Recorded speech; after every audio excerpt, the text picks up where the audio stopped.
नमस्कार, प्रादेशिक समाचार के साथ मैं आराधना कुमारी। पहले मुख्य समाचार। वरिष्ठ चुनाव आयुक्त नीतीश व्यास की अध्यक्षता में चुनाव आयोग की टीम 2 दिवसीय दौरे पर आज रांची पहुंची।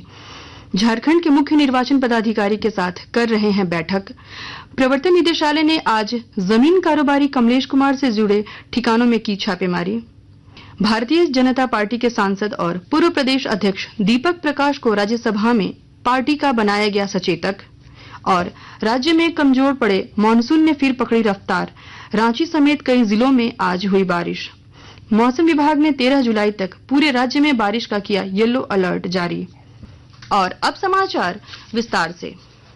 भारत निर्वाचन आयोग के वरीय उप निर्वाचन आयुक्त धर्मेंद्र शर्मा, वरीय उप निर्वाचन आयुक्त नीतीश कुमार व्यास, प्रधान सचिव श्री अरविंद आनंद की टीम 2 दिवसीय दौरे पर आज रांची पहुंचे। टीम रामगढ़ के पतरातू रिजॉर्ट में झारखंड के मुख्य निर्वाचन पदाधिकारी और अन्य वरीय अधिकारियों के साथ बैठक कर रहे हैं। झारखंड में विधानसभा चुनाव कुछ महीनों के बाद होना है। यह टीम झारखंड में चुनाव तैयारियों की समीक्षा करेगी। भारत निर्वाचन आयोग की टीम द्वारा कल पतरातू पर्यटन विहार स्थित सभागार में राज्य में मतदाता सूची के द्वितीय विशेष संक्षिप्त पुनरीक्षण कार्यक्रम 2024 के तहत चल रहे कार्यों को लेकर सभी जिला निर्वाचन पदाधिकारियों के साथ समीक्षा की जाएगी। देवघर में 3 मंजिला इमारत ढह जाने के बाद 3 लोगों की मौत पर जिला प्रशासन गंभीरता दिखाते हुए दर्जन मकानों को चिन्हित कर रही है। और जानकारी के साथ हमारे संवाददाता। देवघर बहुमंजिला इमारत ढह जाने के बाद 3 लोगों की हुई मौत के बाद जिला प्रशासन काफी गंभीर हो गया है। अब ऐसे भवनों को चिन्हित किया जा रहा है जो जर्जर अवस्था में है।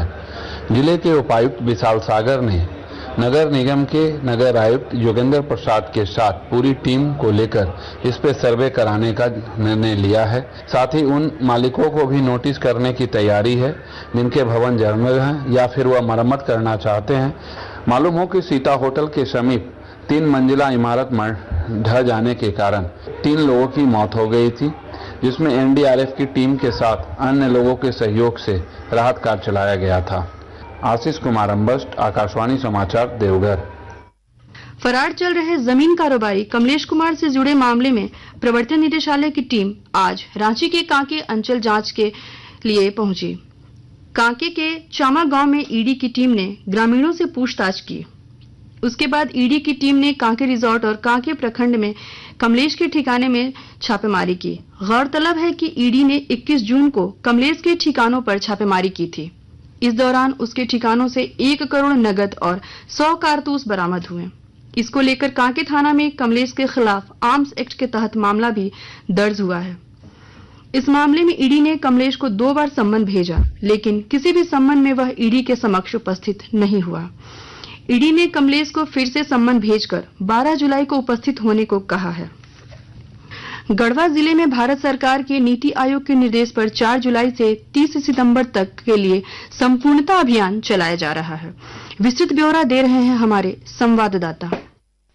गढ़वा जिला नीति आयोग भारत सरकार द्वारा आकांक्षी जिला और प्रखंडों में शामिल है। इसके तहत नीति आयोग के विभिन्न सूचकांकों पर समीक्षा कर 100% लक्ष्य प्राप्त करने के लिए 4 जुलाई से संपूर्णता अभियान चलाया जा रहा है। नीति आयोग के 49 प्रमुख सूचकांक हैं, जिसमें 6 प्रमुख सूचकांकों पर फोकस करके इस समय कार्य किया जा रहा है। इसमें स्वास्थ्य और शिक्षा के क्षेत्र में लक्ष्य से पीछे रहने के कारण सूचकांक के हिसाब से 100% लक्ष्य प्राप्त करने के लिए काम किया जा रहा है।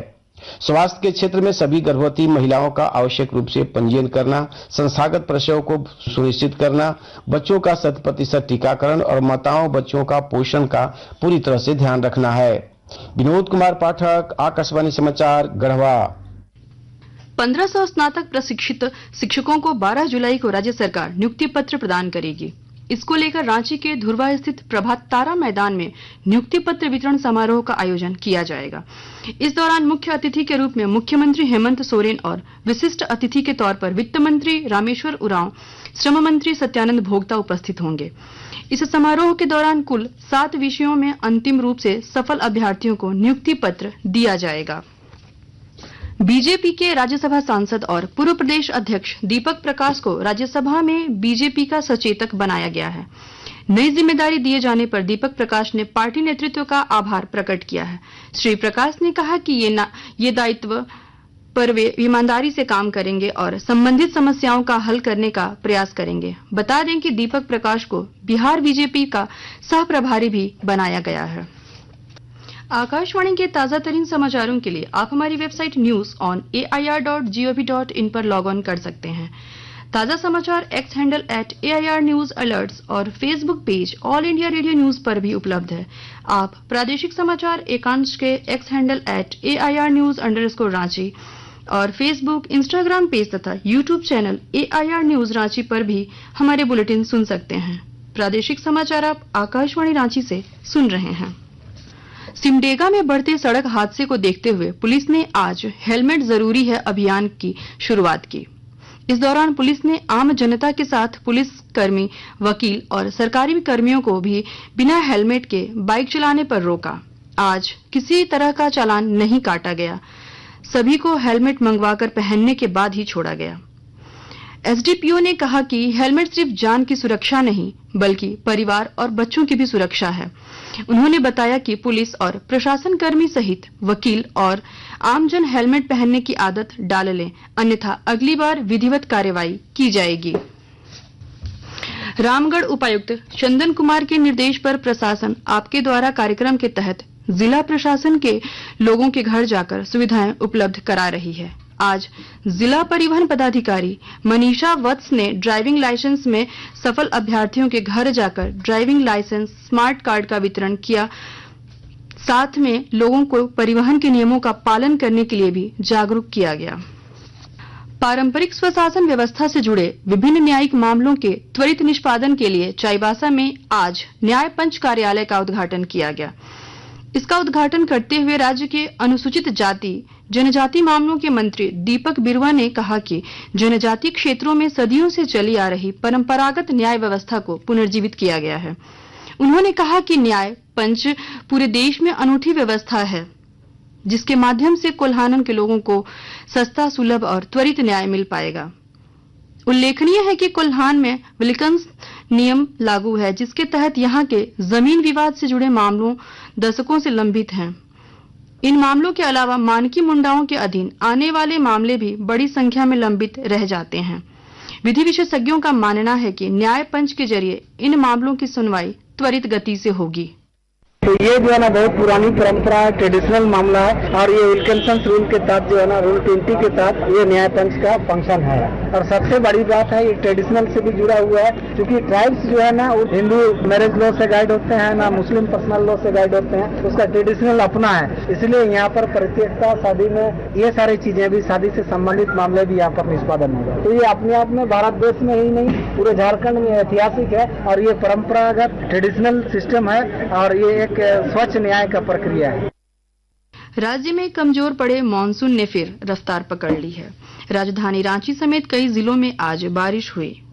मौसम विभाग ने 15 जुलाई तक राज्य में मानसून के विस्तार का पूर्वानुमान व्यक्त किया है।